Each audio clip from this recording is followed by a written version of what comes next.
Seguramente ustedes habrán escuchado alguna vez esta frase: el hombre nace bueno y la sociedad lo corrompe. Si la han escuchado. Esta frase es del filósofo francés del siglo XVIII, XIX, bueno, del siglo pasado, Juan Jacobo Rousseau. Se escribe Rousseau en español, se lee en francés Rousseau. Y de acuerdo con esta idea, según Rousseau, el hombre tiene una predisposición natural. Él dice, el hombre nace, dice Rousseau, con una predisposición natural para hacer lo bueno desde que nace, desde el momento en el que él ve la vida. Y él lo que argumenta es que en realidad ese hombre se hace malo conforme la sociedad lo influye. Y eso es parte de la filosofía hegeliana, que lo que dice básicamente es que la sociedad es un sistema de influencia no propiamente positivo, sino que moldea los malos patrones y hábitos. Es una filosofía amplia y él la desarrolló en un libro que se llama El buen salvaje. Es un libro muy difícil de leer, pero la síntesis del libro es básicamente eso. El único problema con esa frase es que si la sociedad está compuesta de individuos, ¿en qué momento los individuos que componen esa sociedad se corrompieron para que sean los que ahora corrompen a los individuos que supuestamente nacen buenos? Entonces eso cae en un argumento circular, ¿verdad? Si fue primero el huevo o la gallina. Entonces, si el hombre nace bueno, ¿por qué la sociedad se hizo mala? ¿Y en qué momento se hizo mala? Y eso muestra precisamente la impotencia y la incapacidad del hombre para darle explicación al porqué del comportamiento, al porqué de la manera de ser, o más específicamente al porqué de la maldad del hombre. La realidad es que el hombre no nace bueno, y lo digo así, no nace bueno, porque lo tengo en mayúsculas aquí en mi manuscrito. No nace bueno. De hecho, hermanos, es todo lo contrario. El hombre nace con una terrible predisposición al pecado que termina por consumirlo y llevarlo a la muerte misma. Y esto lo dice la Biblia. Y la misma Biblia dice, sea Dios veraz y todo hombre mentiroso. Así que si ponemos el pensamiento de Rousseau frente al pensamiento de la Biblia, nosotros tendremos que llegar a la conclusión de que la Biblia gana. Lo que nosotros vamos a hacer hoy es ver por qué la Biblia gana y cómo desarrolla la palabra de Dios esa idea específicamente en este pasaje que nosotros vamos a considerar. Pero no lo vamos a considerar como algo suelto, porque lo estamos viendo como parte de un todo. En los versículos anteriores, Pablo ha descrito las enormes riquezas que nosotros tenemos en Cristo Jesús. Si ustedes lo recuerdan bien, esas riquezas están resumidas básicamente en la elección, en la adopción y en el sello del Espíritu Santo en nuestras propias almas, que al final lo que producen es alabanza y gloria al Señor. Pablo termina en el capítulo 1 orando para que nosotros conozcamos la profundidad de ese misterio, y conociendo la profundidad de ese misterio, entonces nosotros vivamos para la gloria del Señor. Y en el capítulo 2 nosotros vemos a Pablo ahora hablando acerca de la salvación por la gracia, y hablando específicamente de lo que nosotros éramos. Así que si nosotros conectamos el pensamiento de Pablo en el capítulo 1 con lo que él va a empezar a desarrollar aquí en el capítulo 2, nosotros vemos que la idea de Pablo es que no quiere que nadie llegue a pensar que los regalos de gracia que han recibido son por mérito propio.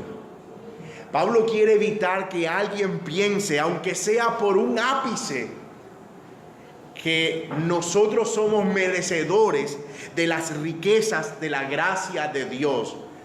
Y por el contrario, lo que quiere mostrar es que esas riquezas de la gracia vinieron cuando nosotros éramos absolutamente inmerecedores, y eso es lo que hace precisamente que Dios sea glorificado en la salvación. Eso es lo que hace que este misterio de un Dios salvando a pecadores que no lo merecen termine siendo algo que al final da gloria a Dios, que da alabanza al Señor. Durante los siguientes versículos nosotros vamos a encontrar entonces una descripción detallada y amplia del proceso de la salvación, es decir, de cómo ese regalo esos regalos que nosotros llamamos las riquezas de la gracia de Dios, o el regalo de la gracia de Dios, viene en un paquete llamado salvación. Y es una salvación que viene por la gracia y por medio de la cual nosotros llegamos a ser herederos de las inescrutables riquezas de Cristo. Ningún otro pasaje es tan abundante en cuanto al tema de la salvación como este pasaje que nosotros hemos leído aquí. Y digo abundante porque abarca gran parte de toda la doctrina de la salvación. Nosotros vamos a analizar todo este pasaje del versículo 2 al versículo 10 en 3 partes. Vamos a ver la vida antes de la salvación o antes de la gracia. Vamos a ver la misericordia de Dios en la salvación o cómo opera la misericordia de Dios en la salvación. Y vamos también a ver el propósito por el cual esa salvación se da. Pero hoy solo nos vamos a dedicar a estudiar la primera de esas partes, la vida antes de la salvación. ¿Por qué nosotros éramos inmerecedores de esos regalos? ¿Y por qué tuvo que ser por gracia? ¿Y para qué fue ese regalo de gracia? Es lo que vamos a desarrollar los próximos domingos si el Señor no ha venido por nosotros. Así que hoy nosotros nos vamos a concentrar, como les dije, en los versículos del 1 al 3, a hablar de lo que éramos nosotros antes de la salvación. La vida sin gracia. Y es así como nosotros hemos titulado el sermón. Cómo éramos nosotros cuando todavía no habíamos recibido ese regalo de la gracia. Entonces nos vamos a concentrar en ese primer aspecto y lo vamos a hacer a la luz de 4 encabezados. No 3, sino 4. Vamos a abordar esas 4 declaraciones que Pablo hace allí. La primera dice que nosotros estábamos muertos en nuestros delitos y pecados. Dice que anduvimos en otro tiempo conforme al príncipe de la potestad del aire. Luego dice que estábamos esclavos de nuestra carne y de nuestros pensamientos. Y luego dice que éramos por naturaleza hijos de ira, lo mismo que los demás. Entonces lo que vamos a ver es cómo Pablo describe cada uno de esos aspectos, o cómo cada uno de esos aspectos que Pablo menciona describe cosas que tienen que ver con nuestro estado caído, con nuestro estado de pecado. Vamos a ver la primera de esas declaraciones, que es que nosotros estábamos muertos. ¿Cómo era nuestra vida antes de la gracia? Bueno, lo primero que Pablo dice es que nosotros estábamos muertos. El texto dice, y Él os dio vida a vosotros. ¿Cuándo? Cuando estabais muertos en vuestros delitos y pecados. Pablo inicia con una declaración que es gloriosa.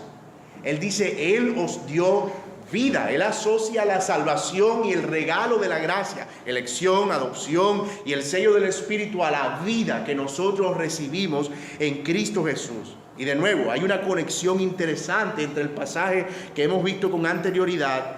Al referirse Pablo al poder de Dios que nosotros necesitamos para conocer a Dios, en el capítulo 1 al final, él dice que el poder que levantó a Jesucristo de entre los muertos sea el poder que nos dé la comprensión de todas las cosas que él ha declarado. Hermanos, es exactamente ese mismo poder el que nos da a nosotros el poder para vivir, o la vida que nosotros ahora tenemos. El poder que levantó a Cristo de entre los muertos es exactamente el mismo poder que Dios usa para darnos vida a nosotros. ¿Pero vida de qué? Esa es la pregunta. De la muerte, obvio. Vida porque nosotros estábamos en muerte. Y ese es el concepto que Pablo introduce aquí y suena escalofriante. Nosotros estábamos muertos. Es más, imagínense usted llevándole este mensaje a una persona y usted dice, mira, tú estás muerto. ¿Sabe qué le va a decir? Y tú estás loco. Porque él dice, yo no estoy muerto. Yo estoy vivo, camino, respiro, ando, me muevo, ¿verdad? Pero Pablo aquí, hermanos, está introduciendo un concepto todavía mucho más amplio, mucho más profundo, que ya había sido anunciado por el Señor Jesucristo en los días de sus apóstoles. Cuando uno de los muchachos se le acerca, un muchacho se le acerca y dice, Señor, yo te quiero seguir. Y él dice, el Señor, bueno, sígueme. Él dice, sí, pero déjame que entierre a mi padre. Y el Señor le dice, bueno, deja que los muertos entierren a los muertos. Pero eso quedó ahí como en el aire. ¿Verdad? El Señor no dijo más nada. Entonces Pablo lo que hace es retomar ese concepto de la muerte espiritual y empieza a plasmarlo aquí y a desarrollarlo y a tejer sobre ese lienzo. Y es bien interesante todo lo que él desarrolla, no solo en este pasaje, sino en toda su teología. Y nosotros vamos a ver algunos aspectos de eso. Pablo dice, básicamente, ustedes estaban muertos y Dios los revivió. Y por supuesto, hermanos, este texto es obvio, no se refiere a la muerte física. Es otro tipo de muerte. La muerte que experimentaron Adán y Eva en Génesis capítulo 3. El Señor le dijo a Adán y Eva como advertencia cuando puso el árbol en medio del huerto: cuando ustedes coman de ese árbol, ustedes van ¿a qué? Van a morir. Pero ellos comieron del árbol y su vida física no se fue. Evidentemente, o pasaron dos cosas ahí: o ellos tuvieron otro tipo de muerte, o Dios mintió. Como nosotros sabemos que Dios no puede mentir, ellos en realidad lo que experimentaron fue otro tipo de muerte. Y eso es a lo que nosotros llamamos la muerte espiritual, la muerte del alma, cuya consecuencia final va a ser la muerte del cuerpo. La muerte del cuerpo física no existía antes de la desobediencia de Adán. Pero a causa de la muerte del alma, el cuerpo pierde propósito de vida también. Y entonces el cuerpo cae exactamente bajo la misma condenación, y esa es la razón por la que nosotros nos morimos. Esa es la razón por la que la muerte física también entró al hombre. Pero no es de esa muerte de la que Pablo habla ni de la que nosotros vamos a hablar. Vamos a hablar más bien de la muerte espiritual. Y esa muerte está ligada a los delitos y pecados. Mira lo que dice el texto: y Él os dio vida cuando estabais muertos en vuestros ¿qué? En vuestros delitos y en vuestros pecados. Vamos a ver que esa es una muerte en varios sentidos. En primer lugar, vemos que esa es una muerte heredada, ¿verdad? No es una muerte que nosotros, porque alguien dirá: pero ¿en qué momento yo me hice acreedor de esa muerte? Si yo no nací desobedeciendo. Ese es el punto. Nosotros somos receptores de esa muerte por herencia. Alguien desobedeció por nosotros, Adán. Y 1 Corintios 15:22 dice: porque así como en Adán hay muerte, todos también mueren al mismo tiempo. Es decir, la causa de esa muerte heredada es precisamente la desobediencia de Adán. La consecuencia del pecado de Adán es que la muerte que él experimentó también nos alcanzó a nosotros. Pero también esa es una muerte en el sentido de inhabilidad e incapacidad. Es una muerte en el sentido de inhabilidad e incapacidad. El hombre está completamente impedido para hacer cualquier bien espiritual en favor de su salvación por sí mismo. Y eso es lo que Pablo quiere dar a entender cuando dice que estamos muertos en nuestros delitos y pecados. Es que nosotros no podemos producir un bien espiritual o nuestra propia salvación por nosotros mismos. Las mismas posibilidades que tiene un muerto de ponerse de pie son las que tiene un pecador para venir a la fe por su propia cuenta. Y usted dirá: pero un muerto sí se puede poner en pie si hay un milagro. Bueno, exactamente, un muerto espiritualmente puede venir a Cristo solo si hay un milagro. Solo si sucede un milagro, y ese milagro es una iniciativa de Dios. Esta muerte también es la ausencia de la vida de Cristo. No solo es una muerte heredada, no solo es una muerte en el sentido de nuestra incapacidad, sino que es una muerte también que tiene que ver con la ausencia de la vida de Cristo. Juan 6:53 dice: entonces Jesús le dijo: en verdad os digo, si no coméis la carne del Hijo del Hombre y bebéis su sangre, no tenéis vida en vosotros. Es una muerte en el sentido de la separación de Dios. Ahora, hay algo que debo aclarar, porque alguien pudo haberse quedado pensando ¿cómo así que nosotros no somos capaces de producir ningún bien? ¿Y cómo así que nosotros estamos inhabilitados? Bueno, esta inhabilidad no es una habilidad absoluta. Los muertos espirituales sí pueden producir algún bien, por supuesto. De hecho, nosotros lo vemos a menudo. Personas que donan sangre, que hacen beneficencia, que son filántropos, que salvan el medio ambiente, que son altruistas, que sanan a personas que no tienen acceso a servicios médicos. Y digo sanan en el sentido de prestar servicios médicos.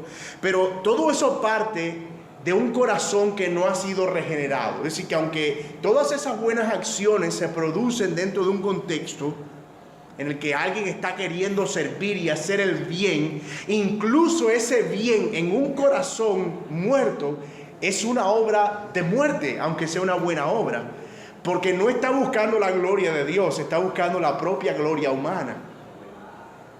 Las personas que hacen bien generalmente piensan que no requieren ningún tipo de salvación porque ellos no están haciendo nada malo, al contrario, ellos le hacen un bien a la humanidad y esa es precisamente su muerte.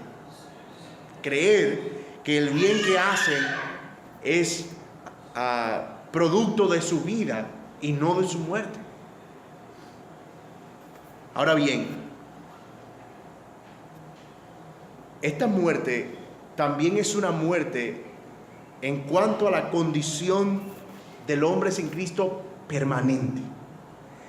Esta muerte en los delitos y pecados es heredada, es una muerte que además es espiritual, lo dijimos, heredada, espiritual, es una muerte en el sentido de inhabilidad, y ahora vemos que es una muerte en el sentido permanente. Es una muerte permanente. Dice 1 Timoteo 5:6, pero la que se entrega a los placeres viviendo está muerta. Es como ser un zombie, como cuerpos que caminan, que deambulan muertos, alejados de toda la vida de Dios. Y el Señor Jesucristo usó esas palabras, ¿verdad? La dijimos hace un momento cuando le digo al joven, deja que los muertos entierren a los muertos. En otras palabras, deja que esos muertos espirituales entierren a sus muertos físicos. Y tú persigue la vida por el contrario. Pero esta muerte, además de ser una muerte permanente, también puede ser una muerte definitiva. La Biblia dice en Romanos 6:23, la paga del pecado es la muerte. La recompensa perpetua no es solo una muerte permanente en esta vida, sino que puede ser una muerte eterna. Así que, mis amados, como vemos el cuadro descrito aquí, no es de una persona que puede producir su propia justicia y hacerse a sí mismo heredero de la riqueza de Cristo. No. Este cuadro es un cuadro lúgubre, triste. Es el cuadro de una persona que no puede hacer nada por sí mismo. Es a eso a lo que se refiere Pablo cuando dice: ustedes estaban muertos en sus delitos y en sus pecados. Y esto nos ayuda a nosotros, hermanos, en la evangelización. Nos ayuda muchísimo a presentarle el evangelio a otras personas, al considerar la manera en que predicamos a otros el evangelio de Jesucristo, incluso a nuestra propia familia. Cuando nosotros estamos predicando, ¿sabe qué estamos haciendo? Nosotros estamos haciendo un acto de fe. Predicar es como ir a una tumba y hablarle a un muerto y decirle: párate. Eso es predicar el evangelio. Y nosotros debemos llevar eso en nuestra mente, que nosotros le estamos hablando a hombres y mujeres, personas muertas, esperando el milagro de Dios en sus corazones y que ese milagro venga a sus vidas. Hermanos, evangelizar es un acto profundo de fe. Realmente. Es un profundo acto de fe. Técnicamente, cuando nosotros predicamos, estamos haciendo lo mismo que el Señor hizo frente a la tumba de Lázaro. Levántate y anda. Eso también nos ayuda incluso a lidiar con nuestras relaciones personales y familiares. Y eso nos ayuda a entender un poco el porqué de la respuesta pecaminosa de muchas personas con las que nosotros nos relacionamos. Para mí, por ejemplo, es trágico pensar en que mis hijos están muertos en sus pecados. Y digo que es trágico porque eso es lo que explica el hecho de que ellos puedan asumir conductas pecaminosas a tan temprana edad. Y ver ese estado y esa condición en ellos es la que a mí me anima a predicarles el evangelio todos los días de mi vida. Mi mayor preocupación como padre es que mis hijos puedan ver el milagro de la vida en Cristo Jesús. Pero todo parte desde ese entendimiento. Pero si tú lo ves siempre como: ay no, yo soy chiquito, son tan inocentes, él no sabe nada. Ves la pataleta y lo que dice: ay, ve igualita a la abuela. No, igualito a Adán, igualito a Eva. Cuando yo estoy muy enojado, le digo a ellos: ¿quién de los dos es Caín? ¿Cuál es el Caín de ustedes dos? Porque eso que ustedes están albergando en sus corazones es el mismo pecado por el cual Caín mató a su hermano. Y ellos se quedan como: sí. Nosotros tenemos que llevar el Evangelio y la manera en que nosotros vemos la Biblia, hermanos, incluso la manera en que nosotros nos relacionamos con ella. Y luego cuando los ves así, entonces ya tú sabes que estás tratando con personas que necesitan el Evangelio de Jesucristo. Yo he escuchado a padres lamentarse con estas palabras. Oye, uno no se da cuenta en qué momento los hijos crecen. Claro que te das cuenta. Pero a veces lo que esconde esa frase detrás es: para mí ellos siguen siendo los mismos niños inocentes del primer día que nacieron. Y no es así. Ellos desarrollan su pecado y nosotros debemos responder de tal manera. Pero hermanos, eso no es todo en cuanto al hombre sin la gracia. No solo está muerto en sus delitos y pecados, también es un esclavo. Y tal vez uno que pretende ser libre, que cree que es libre, pero de la misma manera en que hay quienes viven y están muertos, hay quienes dicen ser libres, pero en realidad son esclavos. Y eso nos lleva a nuestro segundo encabezado. Mire lo que dice el versículo, en el pasaje en el versículo 2, en los cuales, delitos y pecados en los cuales anduvisteis en otro tiempo, siguiendo la corriente de este mundo, conforme al príncipe de la potestad del aire, el espíritu que ahora opera en los hijos de desobediencia. El texto nos dice que la muerte en delitos y pecados se hizo evidente al contemplar a quién servíamos nosotros. Si nosotros nos dimos cuenta, o la muerte más bien espiritual de una persona sin la gracia de Dios, se hace evidente al ver a quién sirve, de quién es esclavo. Y antes de la gracia de Dios, el texto nos dice a nosotros que nosotros éramos esclavos del príncipe de la potestad del aire. Yo quiero ponerlo eso en palabras un poco más conocidas. Éramos esclavos del mismo diablo, de Satanás. Yo sospecho que hay gente que a veces no le gusta hablar mucho del diablo, entonces lo ponen como el enemigo de nuestras almas. Es el diablo, es Satanás, es Belcebú, es el príncipe de las tinieblas, es el espíritu que ahora opera en todos los hijos de desobediencia. Así que, hermanos, nosotros, de quienes éramos esclavos, se nos dice que éramos esclavos primero del mundo, del príncipe de las tinieblas, y luego se nos dice que también éramos esclavos del mundo, de la carne y de todo eso cuanto nosotros perseguíamos. Al respecto del mundo, miren lo que dice nuestro texto allí: en los cuales anduvisteis en otro tiempo, siguiendo la corriente de este mundo. Por un lado servíamos al mundo, y esto no se refiere a la creación simplemente, o sea, no es que estábamos en el mundo creado, finalmente todos estamos en el mundo, sí, pero se refiere más bien a un sistema de cosas. Se trata de un sistema de valores que cambia permanentemente con cada época. El mundo es descrito en la Biblia en oposición al reino de Cristo. De hecho, hay una palabra para las personas que viven conforme a ese sistema del mundo: mundanalidad. Y es alguien que se contrasta con quien vive siguiendo a Cristo, siendo un espiritual. El mundo es una forma de pensar al respecto de la vida misma, los placeres, el humanismo, las posesiones materiales, el sexo, etcétera, etcétera. En este sistema del mundo, el hombre es exaltado como un Dios junto con sus derechos. El placer y la vanidad son considerados el fin mismo de la vida. En el sistema del mundo, las personas valen por lo que tienen. Valen por lo que tienen.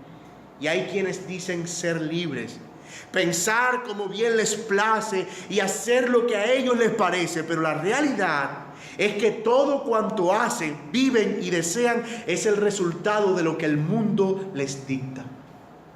Ellos dicen: yo soy libre porque yo hago lo que quiera. ¿En serio? ¿En realidad no estás siendo movido por la corriente del mundo? ¿No estás siendo movido por el pensamiento del mundo, por las posiciones del mundo? Hace un tiempo surgió en los 60 o 70 el movimiento hippie. ¿Se acuerdan de eso? Peace and Love. O sea, era gente que salía caminando por ahí descalza. O sea, para ellos nada era malo, o sea, yo vivo mi vida, soy libre, y ellos vivían haciendo un culto a la libertad. Pero el tiempo nos dio el testimonio de que ellos mismos eran esclavos de una moda. Hoy no hay hippie. O sea, el mundo les dictó en ese momento que ser libres era ser libre. Pero en realidad, lo que el mundo les estaba dictando acerca de ser libre ya era de por sí una esclavitud. Entonces ellos pretendían vivir como libres, pero según lo que dictaba el mundo. Y hoy uno puede contar los hippies que hay. O sea, los que hay son de esa época. Y uno un poquito más reciente, el movimiento emo. ¿Se acuerdan de ese movimiento? Desde el pelo aquí. Yo no sé qué pasó con los emo, a dónde se fueron, se fumaron, no sé. Sí, crecieron. Pero yo soy emo y yo soy dueño de mis emociones. Entonces, mis emociones las controlo yo. Nadie me dice lo que tengo que hacer, ¿verdad? Y todo eso era una moda, es decir, era dictada especialmente por el sistema del mundo. Entonces incluso los que proclaman libertad son esclavos del sistema del mundo, que les hace pensar que es realmente una libertad de la que ellos están viviendo. Por otro lado, antes de pasar allá, eso es como cuando los hijos de uno dicen que ellos hacen lo que quieren hasta que uno entra al cuarto. Ellos en el cuarto son Spider-Man, son los dueños del mundo, son papás el que mandan y son libres, y hasta que uno entra y da las órdenes. ¿Sí? Es esa sensación de libertad en medio de la esclavitud, pero que al fin y al cabo es esclavitud igual. Ellos suelen condenar al cristianismo como una religión de prohibiciones que restringe la libertad. Pero de nuevo, como lo hemos dicho, ellos mismos tienen su libertad bajo esclavitud de un sistema que hace con ellos cuanto les place de tiempo en tiempo. La moda ahora no va a ser esta, la moda ahora va a ser esta. El pensamiento predominante no va a ser este, ahora va a ser este. Y ese sistema va dictando las normas y ellos van bailando y danzando al son de esa música, diciendo: soy libre, soy libre, soy libre. Pero el texto nos dice que también éramos esclavos del diablo. Dice: conforme al príncipe de la potestad del aire. Este sistema no existe por sí mismo. Este sistema del mundo es controlado por Satanás. El problema es que este mundo se mueve por la voluntad y la maldad del diablo, del maligno. La mundanalidad no es un sistema espontáneo, no es algo que surge por sí mismo. No es un sistema que es controlado por los seres humanos. No, es un sistema controlado por Satanás y sus demonios en los aires. De modo que aquellos que se constituyen esclavos del mundo también son esclavos del diablo. Y no erremos. Hay dos reinos en conflicto en los aires: el reino de las tinieblas y el reino de la luz. Y nosotros sabemos que al final el reino de la luz vence, y ya esa es una victoria anticipada y declarada por Cristo. Todos los hombres y mujeres, grandes y pequeños, ricos y pobres, todos ellos pertenecen a uno de estos dos reinos: o al reino de las tinieblas o al reino de la luz, o al reino de Dios o al reino de Satanás. O viven como esclavos o son libres en Cristo Jesús. Pero ¿cuál es la evidencia de estar siendo esclavo del mundo y del diablo? ¿Cómo se ve eso? Nuestro texto dice: la desobediencia, ¿verdad? La desobediencia es la que evidencia que alguien está siendo esclavo del mundo o de Satanás. La desobediencia sistemática a Dios y a su palabra, la cual es su voluntad perfecta. Pero hay una tercera declaración de Pablo. Hemos visto que eso de la vida que nosotros recibimos es porque estábamos muertos y además éramos esclavos, y vimos que esa esclavitud era del mundo, que al mismo tiempo es del diablo. Pero también dice que éramos esclavos de la carne, entre los cuales también, mira Pablo lo que dice: todos nosotros vivimos en otro tiempo en los deseos de nuestra carne, haciendo la voluntad de la carne y de los pensamientos. Pablo no está aquí en una posición de decir, ustedes eran esclavos del mundo, yo no. Ustedes eran esclavos del diablo, yo no. Pablo dice, no, nosotros también en otro tiempo vivimos siendo esclavos de ese mundo, de ese diablo y también de nuestra propia carne. Así que, hermanos, la vida en la gracia, la vida sin la gracia no es solo una vida que en realidad es muerte, es decir, no solo es muerte, no solo es esclavitud creyendo que hay libertad, también es el ser esclavos de nuestra carne y de nuestros deseos. Mira, Pablo, a pesar de haberse considerado una persona intachable, religioso, una persona que cumplió la ley a cabalidad, una persona que vivió una vida ejemplar, Pablo dice, yo también era esclavo del diablo, yo también era esclavo del mundo y yo también era esclavo de la carne. Y esto es una prueba, mis amados, de que la vida moralista no es suficiente. Es decir, vivir portándome bien no es suficiente, porque ¿quién de nosotros puede decir que se portaba mejor que Pablo antes de ser cristiano? Él le dice a los filipenses, yo era fariseo de fariseos. En otras palabras, los fariseos a mí me quedaban aquí. Y yo era celoso de la ley al extremo. Pablo podía observar no solo las 630 y pico de leyes del Antiguo Testamento, sino todas las que además habían añadido los fariseos a lo largo de toda la historia. Así que Pablo tenía la ley al dedillo. Es más, cuando sacrifican al primer cristiano, las ropas de Esteban, que fue ese muerto, fueron llevadas a los pies de Pablo, quien había dado la orden, porque el cristianismo se oponía a esa ley en la que él vivía. Pablo era, a los ojos del mundo, alguien intachable, pero Pablo dice, yo era esclavo de la carne. El moralismo no es suficiente.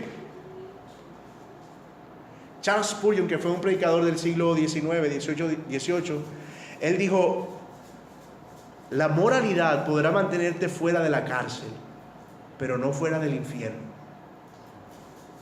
O sea, una vida moral puede mantenernos a nosotros fuera de la cárcel, pero no fuera del infierno. Y la razón es que una vida moral se puede vivir sin Cristo.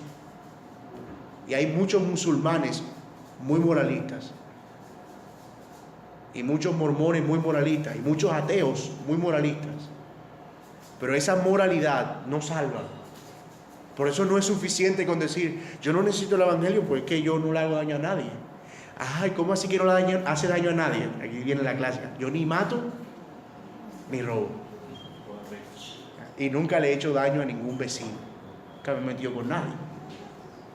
Sin embargo, eso no es suficiente. La referencia a la carne aquí que Pablo hace no es meramente al cuerpo. Pablo tampoco se está refiriendo aquí solo a los órganos, como algunos erróneamente creen. No se trata de una parte del ser solamente. Cuando se refiere a la carne, está hablando de la naturaleza misma del ser humano. Sus pensamientos, sus emociones, su intelecto, su voluntad, todo eso. Y todas estas cosas, escuchen bien, han sido afectadas por el pecado. Todas esas cosas han sido esencialmente, o como alguien diría, radicalmente afectadas por el pecado. ¿Qué es lo que eso significa? Eso lo que significa es que en su raíz, toda nuestra mente, pensamiento, intelecto, voluntad, todo nuestro ser va impulsado por una motivación o una actitud pecaminosa. Y eso explica el por qué incluso hacer lo bueno sin Cristo es pecado. Es porque es impulsado por una motivación pecaminosa. Eso es lo que significa el ser corruptos radicalmente. Es que aunque nosotros veamos ciertos aspectos buenos en algunas personas, la raíz de todo eso está afectada por el pecado. Es como un cáncer que invadió todo. Y tú puedes ver una persona con cáncer y metástasis y puede tener algunos órganos buenos, pero radicalmente dentro sus células están malas, están creciendo mal.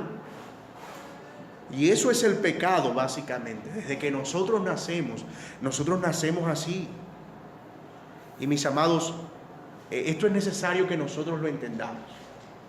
Y necesario que lo entendamos porque lo que sucede con el evangelio es que precisamente desarraiga toda esa naturaleza pecaminosa y pone una nueva en su lugar. Esto es necesario entenderlo porque eso nos lleva a nosotros a tener claro que nosotros no necesitamos un ajuste aquí y un ajuste aquí y otro aquí. No es que nosotros tenemos un corazón con un hueco y entonces hay que llenar ese hueco ahí con algo. No, es que nosotros necesitamos ser cambiados totalmente.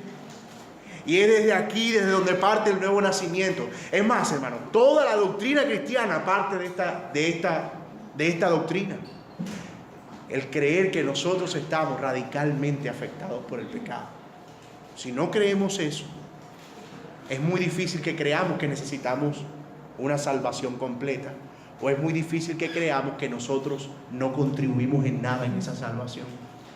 Pero si nosotros entendemos que estamos totalmente muertos, entonces entendemos que no podemos hacer nada. Es una corrupción radical. Este es un enemigo temible, nuestra carne. Algunas personas pueden convertirse en ascetas. La palabra asceta viene de una práctica por allá del siglo V, del siglo VI, ascetismo, que era como apartarse de todo, irse a un monasterio y ahí empezar a practicar la castidad y la pureza. Una persona puede convertirse en un ascetista, en una persona que escapa del mundo e irse a un monasterio y alejarse de la influencia del mundo. Otro podría resistir al diablo firme en la fe, pero nadie puede deshacerse de su carne. Es más, incluso después de salvos, nosotros continuamos con una lucha con esa carne que sigue respondiendo a los estímulos del pecado, que está en conflicto continuamente con Dios, sus deseos, sus ideas, sus pensamientos, todo lo que ella proviene está contaminado por el pecado. Y es por eso que cuando Cristo venga, nosotros vamos a ser hechos de nuevo.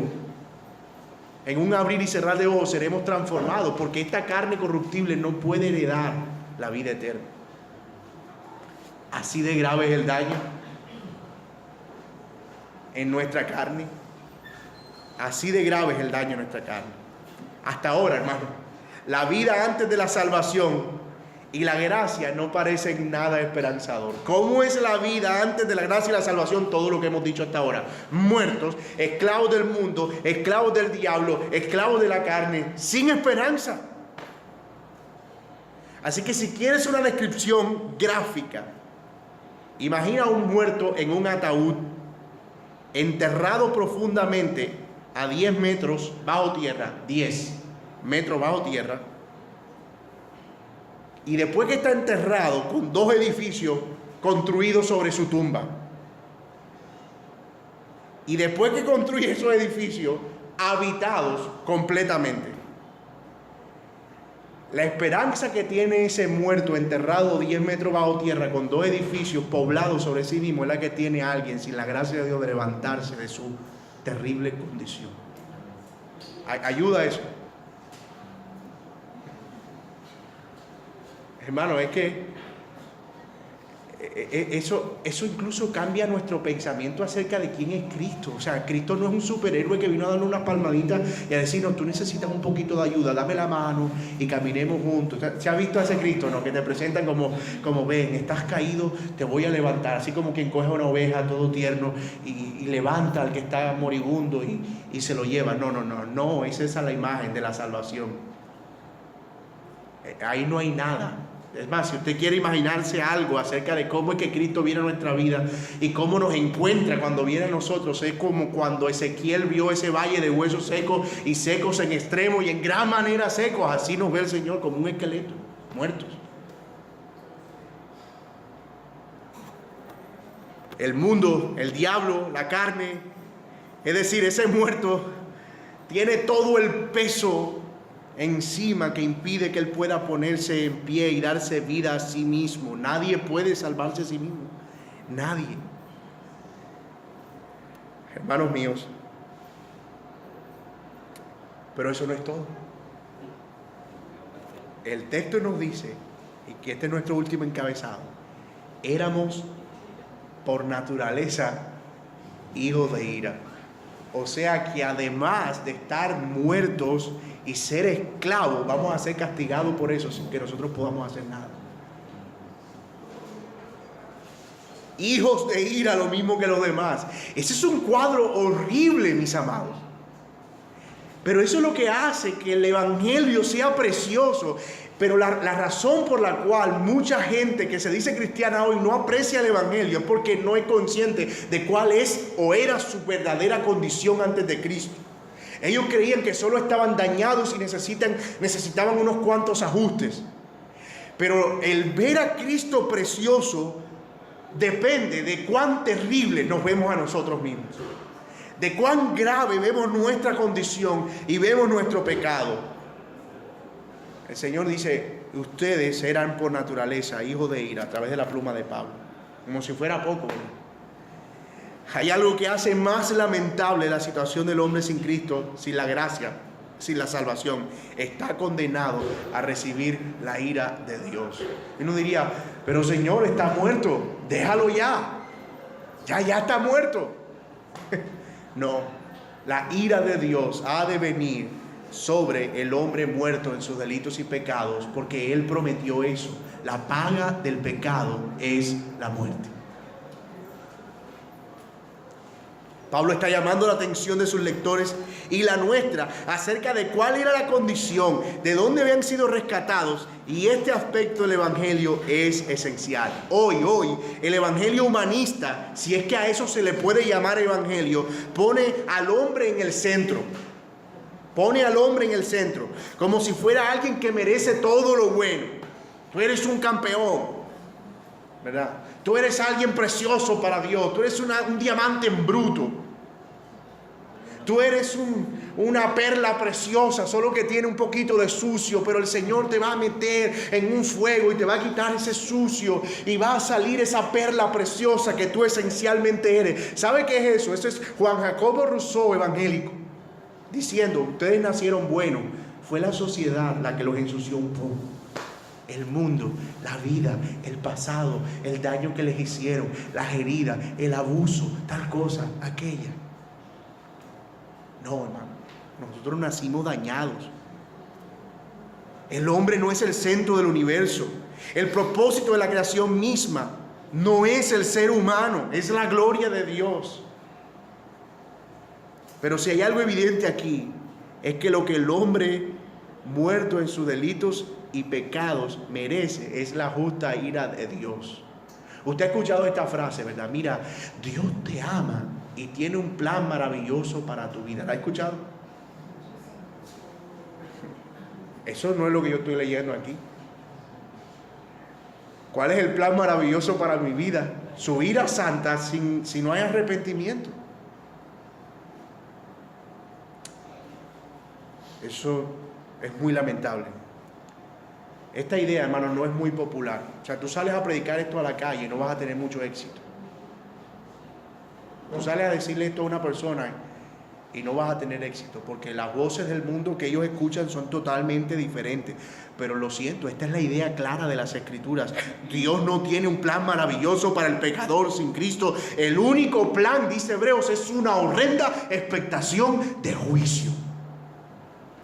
Una horrenda expectación de juicio. Y es por eso que nosotros llamamos a los pecadores con urgencia al arrepentimiento. Es por esto que estamos leyendo aquí, que con urgencia predicamos el arrepentimiento, que con urgencia predicamos el evangelio, este evangelio, porque confiamos en que el poder de Dios puede vencer la muerte, puede librarnos de la esclavitud y puede librarnos de la ira venidera. ¿Escuchó esas tres cosas? El poder de Dios en Cristo Jesús puede librarnos de la muerte por el poder de la resurrección de Cristo. Puede librarnos de la esclavitud por el poder de la muerte de Cristo. Y puede salvarnos de la ira venidera por todo lo que Cristo cargó por nosotros en la cruz del Calvario. Solo el evangelio es una esperanza. Solo el evangelio es la esperanza para el hombre muerto sin la gracia de Dios. Solo el evangelio. No hay ninguna otra esperanza.